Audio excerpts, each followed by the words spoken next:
Hello विद्यार्थी मित्रों, सौने जय श्री कृष्ण। આજના વિડિયો લેક્ચર થી આપણે શરૂ કરવા જઈ રહ્યા છીએ ચેપ્ટર નંબર 2 સંચાલનના સિદ્ધાંતો। ચેપ્ટર નંબર 2 સંચાલનના સિદ્ધાંતો જે આપણા માટે બહુ ઇમ્પોર્ટન્ટ ચેપ્ટર છે, સમજવા જેવું ચેપ્ટર છે, શીખવા જેવું ચેપ્ટર છે। અહીંથી આપણને ઘણા બધા સંચાલનના સિદ્ધાંતો શીખવા મળે છે। ફ્રેડરિક ટેલર અને હેનરી ફિયર જેણે સંચાલનના આપણને મેનેજમેન્ટના સંચાલનના સિદ્ધાંતો આપ્યા છે, જે આ ચેપ્ટરમાં આપણે સમજવાના છે। અને બોર્ડમાં પરીક્ષામાં પણ ઘણું બધું આ ચેપ્ટરમાંથી આપણને પૂછાય છે। તો પ્રશ્ન વાઇઝ આપણે એક પછી એક ટોપિક લેતા જઈ અને એમાંથી કયા કયા પ્રશ્નો આપણને આપણા માટે વધારે ઇમ્પોર્ટન્ટ છે, પરીક્ષામાં પૂછાય છે, એની આપણે આગળ ચર્ચા કરતા જશું। અત્યારે આપણે જોઈએ સંચાલનના સિદ્ધાંતોનો અર્થ અને એનો ખ્યાલ। સંચાલનના સિદ્ધાંતોનો અર્થ અને એનો ખ્યાલ।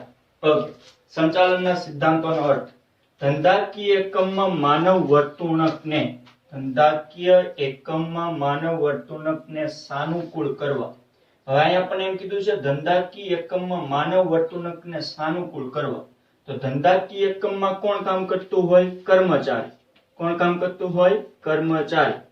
હવે કર્મચારી ને ધંધાકીય એકમ સાથે મેળ બેસાડવાનો છે, બરોબર? ધંધાકીય એકમનો માલિક જે પ્રમાણે આદેશો આપે એ પ્રમાણે કર્મચારીએ કામ કરવાનું છે। તો ધંધાકીય એકમમાં માનવ વર્તણૂકને સાનુકૂળ કરવા માટે અમુક નિયમો, સિદ્ધાંતો ઘડવા પડે। હવે કર્મચારી માટે કોઈ જાતના નિયમો હોય નહીં તો કર્મચારી ટાઈમે કામ ઉપર આવશે નહીં। મેં તમને શું કીધું કે ધંધાકીય એકમમાં કોણ કામ કરતું હોય? કર્મચારી। કર્મચારીએ માલિક સાથે મેળ બેસાડવાનો છે, ધંધા સાથે મેળ બેસાડવાનો। એટલે કે માલિક કર્મચારીઓ માટે શું બનાવે? નિયમો। કેટલા વાગે કર્મચારીએ કામ ઉપર આવી જવાનું છે। જો એમાંથી કોઈ કર્મચારી મોડો આવશે, લેટ આવશે તો એના માટે એટલો દંડ થશે અથવા તો એટલો પગાર કાપી નાખવામાં આવશે, જેના થકી કર્મચારીને ધ્યાનમાં રહે છે કે મારે 8 વાગે પહોંચી જવાનું છે। ખ્યાલ આવે છે? તો ધંધાકીય એકમમાં માનવ વર્તણૂકને સાનુકૂળ કરવા માટે અમુક નિયમો, સિદ્ધાંતો ઘડવા પડે, જેથી ધ્યેય સિદ્ધિ સરળ બને। ધ્યેય સિદ્ધિ કોનો ધ્યેય? ધંધાનો। કોનો ધ્યેય? ધંધાનો। ધંધાનો ધ્યેય કયો છે? નફો મેળવો। તો ધંધાકીય એકમ નફો ક્યારે મેળવે? જ્યારે ધંધાકીય એકમનું ટાઈમે શું થાય? ઉત્પાદન। ટાઈમે ઉત્પાદન થશે તો ટાઈમે શું થશે? વેચાણ। ટાઈમે વેચાણ થશે તો ધંધાકીય એકમને શું મળશે? નફો। હવે ટાઈમે જો કર્મચારી કામ ઉપર નહીં આવે તો ઉત્પાદન થશે નહીં। ઉત્પાદન નહીં થાય એટલે વેચાણ થશે નહીં। વેચાણ નહીં થાય એટલે નફો મળશે નહીં। એટલે આપણને કીધું છે ધંધાકીય એકમમાં માનવ વર્તણૂકને સાનુકૂળ કરવા માટે અમુક નિયમો, સિદ્ધાંતો ઘડવા પડે। એટલે કે આ નિયમોનું કર્મચારીએ શું કરવાનું છે? પાલન। જેના થકી ધંધાકીય એકમનો જે ધ્યેય છે એ શું થાય? સિદ્ધ। આ સિદ્ધાંતોને સંચાલનના સિદ્ધાંતો કહે છે। તો માલિકે શું બનાવ્યા છે? નિયમો અને સિદ્ધાંતો। આ જે નિયમો અને સિદ્ધાંતો છે જેના થકી ધંધાકીય એકમનો ધ્યેય શું થાય છે? સિદ્ધ થાય છે, જેને સંચાલનના સિદ્ધાંતો કહે છે। ખ્યાલ આવ્યો? તો આ તો સંચાલનના સિદ્ધાંતોનો અર્થ। ફરીથી ધંધાકીય એકમમાં માનવ વર્તણૂકને સાનુકૂળ કરવા માટે અમુક નિયમો કે સિદ્ધાંતો ઘડવા પડે, જેથી ધ્યેય સિદ્ધિ સરળ બને। આ સિદ્ધાંતોને સંચાલનના સિદ્ધાંતો કહે છે। એના પછી આપણને ખ્યાલ આપ્યો છે, સંચાલનના સિદ્ધાંતોનો ખ્યાલ। આખા ચેપ્ટરનો ખ્યાલ આપણને આપી દીધો છે। એમાં પહેલો પોઈન્ટ, સંચાલનના સિદ્ધાંતો એ નિયમો નથી। સંચાલનના સિદ્ધાંતો એ નિયમો નથી, માત્ર ધારણાઓ, રૂઢિઓ અને અનુભવનો નિચોડ છે। સંચાલનના સિદ્ધાંતો એ નિયમો નથી, પરંતુ ધારણાઓ, રૂઢિઓ અને અનુભવનો નિચોડ છે। તમે કોઈ કામ કરવા માટે અમુક અનુમાન લગાવતા હોય કે આ કામ કરવા માટે આપણે આમ કરીએ તો કેવું રહેશે। ખ્યાલ આવે છે? આ કામ કરવા માટે પહેલું કરીએ તો કેવું રહેશે, એ આપણી શું બની? ધારણા। એના પછી રૂઢિઓ, તમે જે પદ્ધતિથી કામ કરો છો, જે સિસ્ટમથી કામ કરો છો એ તમારી રૂઢિ બની। અને અનુભવ, જેમ કોઈ ફિલ્ડમાં તમે લાંબો સમય કામ કરો એમ તમને લાંબો અનુભવ મળતો જાય, વધારે અનુભવ મળતો જાય, અને એ અનુભવને આધારે તમે કામ કરતા હો. તો અહીંયા જે આપણને સંચાલન શાસ્ત્રીઓએ જે પોતાના સંચાલન અંગેના જે સિદ્ધાંતો આપ્યા છે એ નિયમો નથી, એ નિયમો છે નહીં, એ પોતાનો અનુભવ એને રજૂ કર્યો છે કે કોઈ જો સંચાલક આવું કરે તો એને આવું પરિણામ મળે. ખ્યાલ આવે છે? એને જે અહીંયા આપણને સંચાલન હેનરી ફ્યોલે આપણને સંચાલનના 14 સિદ્ધાંતો આપ્યા છે, તો હેનરી ફ્યોલે એવું નથી કીધું આમ જ કરવાનું છે, એ નિયમો નથી. સંચાલનના સિદ્ધાંતો એ આપણને એવું કહે છે કે હું આ મારો અનુભવ દર્શાવું છું, મેં એટલા વર્ષો સુધી કામ કર્યું તો મને આવા પરિણામો મળ્યા છે. ખ્યાલ આવ્યો? જે આપણને શીખવા મળે છે, સમજવા મળે છે.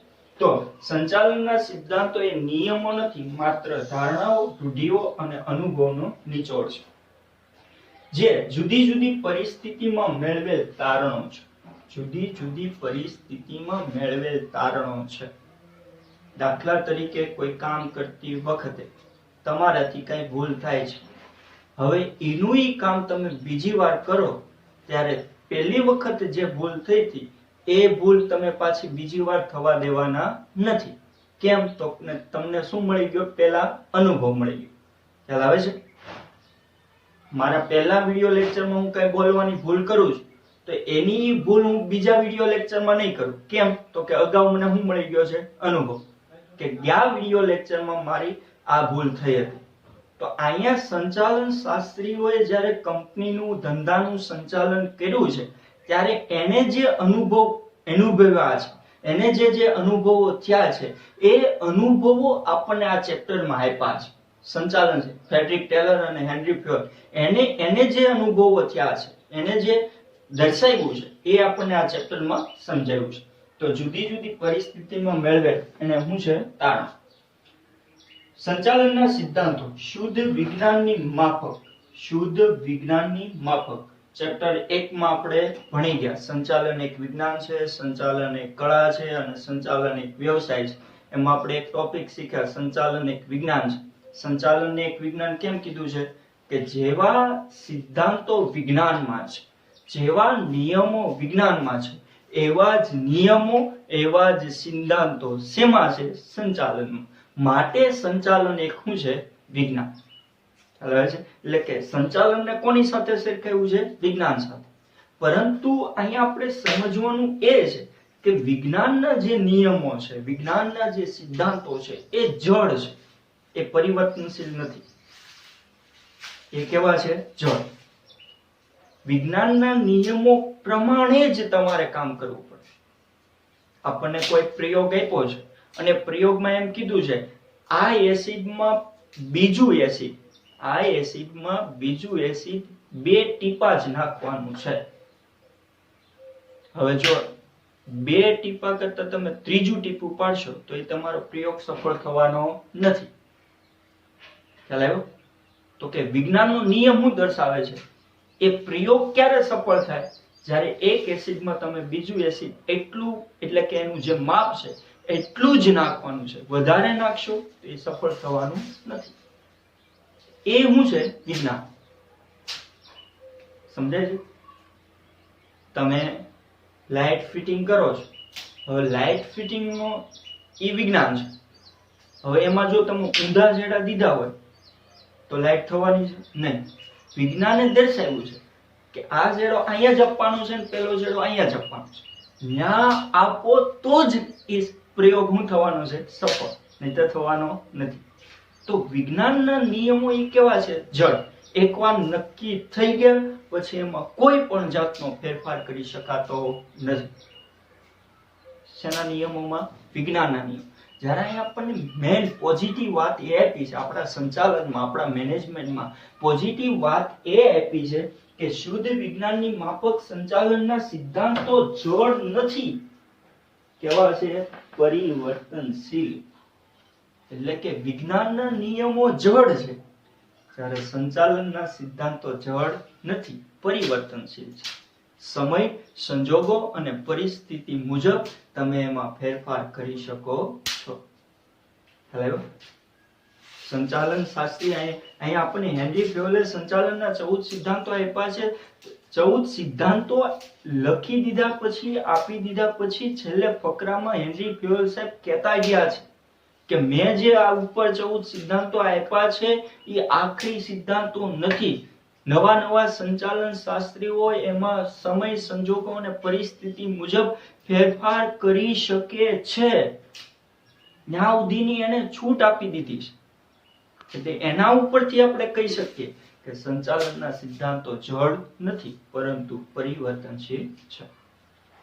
સંચાલનના સિદ્ધાંતો માનવ વર્તણૂક સાથે, સંચાલનના સિદ્ધાંતો માનવ વર્તણૂક સાથે, અહીં આપણે વાત કરી કે સંચાલનના સિદ્ધાંતો વિજ્ઞાનની જેમ જડ નથી. વિજ્ઞાનના સિદ્ધાંતો કેવા છે? જડ. જ્યારે સંચાલનના સિદ્ધાંતો જડ નથી. કેમ જડ નથી? તો આપણને કીધું સંચાલનના સિદ્ધાંતો માનવ વર્તણૂક સાથે સીધો સંબંધ ધરાવે છે. કેવો સંબંધ ધરાવે છે? સીધો સંબંધ ધરાવે છે. અને આપણે બધા જાણીએ છીએ કે માનવીના વિચારોમાં, માનવીના વર્તણૂકમાં સતત શું આવતો જાય છે? ફેરફાર. ખ્યાલ આવ્યો? સમય જેમ બદલાય છે એમ માનવી પણ બદલાય છે. કેમ કે માનવી જડ નથી. સંચાલન કોની સાથે સંકળાયેલું છે? માનવી સાથે. કોની સાથે સંકળાયેલું છે બેટા? માનવી સાથે. ખ્યાલ આવે છે? આગળ પહેલા ચેપ્ટરમાં આપણે શીખ્યા કે આખરી આ બધું સંચાલન, મેનેજમેન્ટ કરવું કોના માટે પડે છે? માનવી માટે. કેમ કે માનવી લેખણીનો મળતો નથી. અહીં આપણે વાત કોની કરી રહ્યા છીએ? કર્મચારી. ધંધામાં કોણ છે? કર્મચારી. જો એના માટે નિયમો ન હોય, એના માટે સિદ્ધાંતો ન હોય તો એ ટાઈમે કામ ઉપર આવવાનો નથી. ખ્યાલ આવે છે? ટાઈમે ઉત્પાદન કરવાનો નથી. મન ફાવે ત્યારે રજા પાડી દેવાનો છે. એટલે માલિક એના માટે શું બનાવે છે? નિયમો. એટલે માલિક એના માટે શું બનાવે છે? સિદ્ધાંતો. જેના થકી ધંધાકીય એકમ સફળ થાય છે. એટલે કે આખરી માલિકે નિયમો અને સિદ્ધાંતો બનાવ્યા કોના માટે? માનવી માટે. તો સંચાલનના સિદ્ધાંતો માનવ વર્તણૂક સાથે સીધો સંબંધ ધરાવે છે. અને આપણે બધા જાણીએ છીએ કે કર્મચારીની વર્તણૂકમાં, કર્મચારીની સમજમાં, કર્મચારીની વિચારધારામાં સતત શું આવતો જાય? ફેરફાર. બરોબર? જેમ સમય વીતતો જાય, જેમ સમય પસાર થતો જાય એમ એના વિચારોમાં, એની વર્તણૂકમાં પણ ફેરફાર આવતો હોય છે. તો સંચાલનના સિદ્ધાંતો માનવ વર્તણૂક સાથે સીધો સંબંધ ધરાવે છે. તેથી સમયાંતરે તેમાં જરૂરી ફેરફારો કરી નવા સિદ્ધાંતો ઉમેરવાને અવકાશ રહે છે.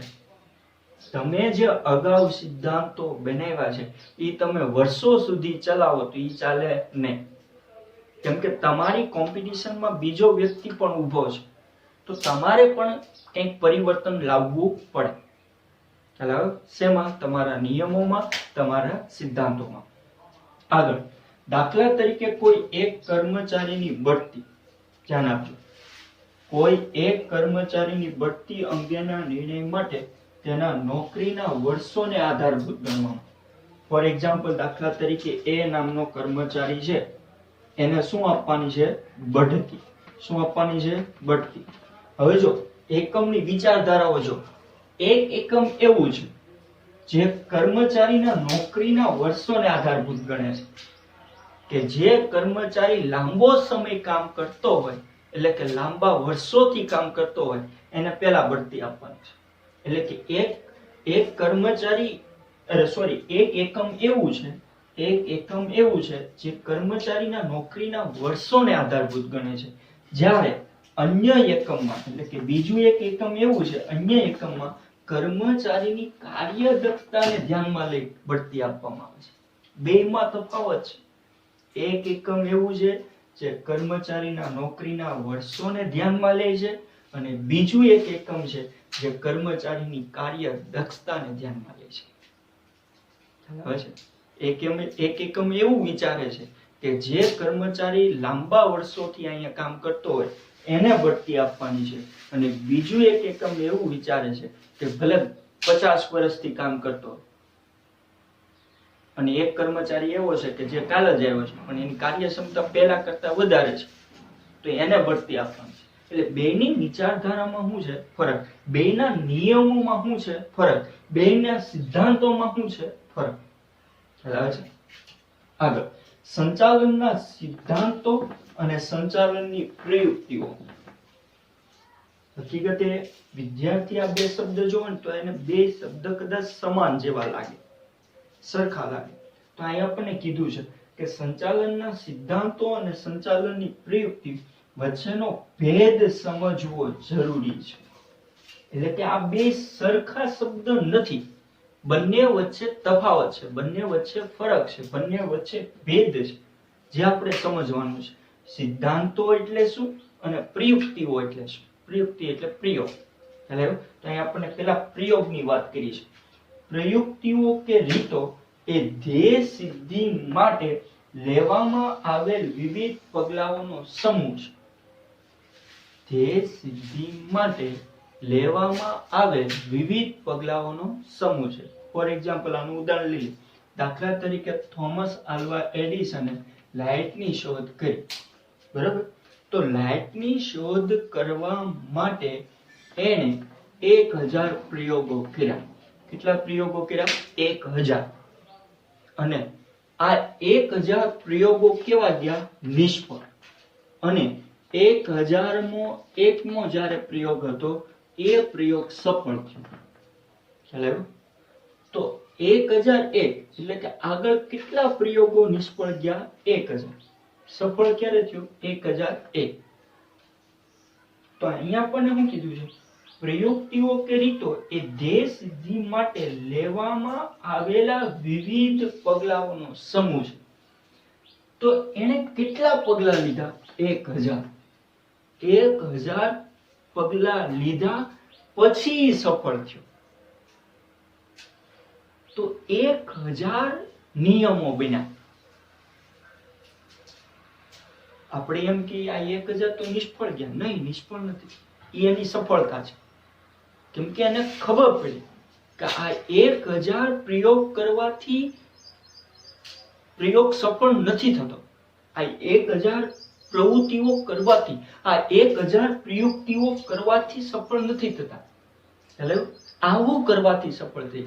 તો 1000 નિયમો બન્યા, 1000 સિદ્ધાંતો બન્યા. સમજાય છે મારી વાત? બહુ શીખવા જઈએ. આમાંથી ઘણું બધું આપણને જાણવા મળે, શીખવા મળે. આ 1000 એ નિષ્ફળતા નથી, એ સફળતા છે. કેમ કે જ્યારે બીજી વાર કામ કરશે ત્યારે આ 1000 પ્રવૃત્તિઓ નહીં કરશે, ડાયરેક્ટ આ કામ કરશે. સમજ પડી?